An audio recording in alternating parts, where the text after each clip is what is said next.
প্রশ্নটা তুলে নাও তাড়াতাড়ি।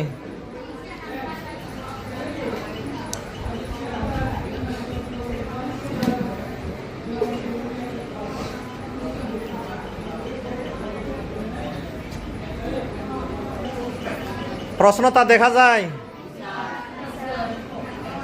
6.1 অনুশীলনীর একটা সৃজনশীল অঙ্ক করবো, ঠিক আছে?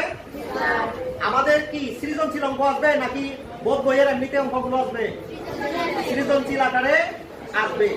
তাহলে আমরা দেখি অনুশীলনী 6.1 S square plus 3x minus কত 10, এটা প্রথম রাশি, বুঝছো?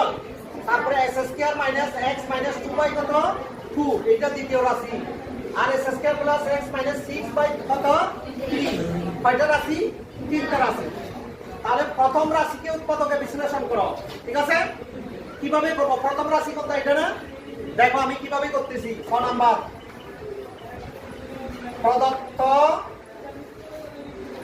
দেখা যায় প্রথম রাশি কত আছে? X square plus 3x minus 10। মূলত এই যে মিডল সংখ্যাটাকে আমরা মিলাবো, ঠিক আছে নি? এই মিডল ভেক্টরকে কি করব? মিলাবো। কিভাবে মিলাবো? এই যে আগে এই সংখ্যাটা দিয়ে হিসাব করব, ঠিক আছে? আমাদের 10 কত 10 কে ভাঙি আমরা কত কত দিয়ে যায়? 5 গুণ 10। তারপরে আরো কত দিয়ে যায়? 10 একে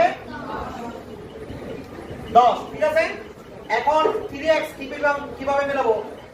5x থেকে 2x বিয়োগ দিলে কত হয়? 3x। তাহলে মিলছে নাকি মিলে নাই?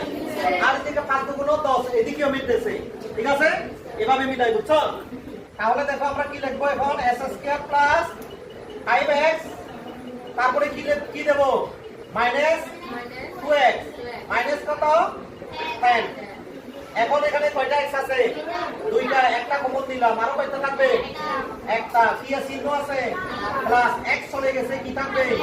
5 মাইনাস এখানে কি কমন যাবে? 2, কি আছে? x মাইনাস থেকে মাইনাসে কি হবে? প্লাস। 5 দুগুণ কত 10। এখন এই রাশি আর এই রাশি একই কিনা? একই। তাহলে আমরা প্রথমে লিখবো কি? x মাইনাস 2, তারপরে কি লিখবো? x plus 5। এটাই হচ্ছে আনসার, ঠিক আছে নি? সুতরাং নির্ণয়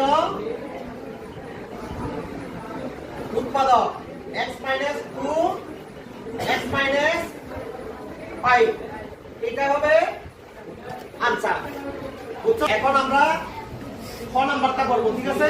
দ্বিতীয় ও তৃতীয় রাশিটা